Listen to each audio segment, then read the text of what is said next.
Bir de hamı salamlayıram, teşekkürler.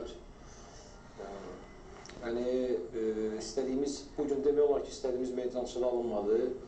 Yani bunun meydançada kiminsə olması ilə bağlı deyil. Sadəcə belə oyunlar olur ki, hərdən nə qədər güc itirirsən, amma hələ o rəqibin təsirindən çıxa bilmirsən. Bu gün də mənə elə gəlir ki, ilk dəqiqələrdən Tovuzun təsirinə düşdü komanda və o istədiyimiz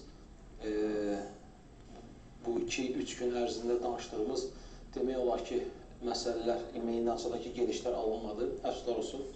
Yəni bu təbiidir, təbiidir. Hər bir 4-5 oyundan bir zəif oyun olur və də bu istəməzdik ki, bugünkü gündə olsun, amma əfsuslar olsun. Məğlub olduq. Demək olar ki, heç nə olmadı, yəni belə desəm. Tovuz komandasını təbrik edirəm.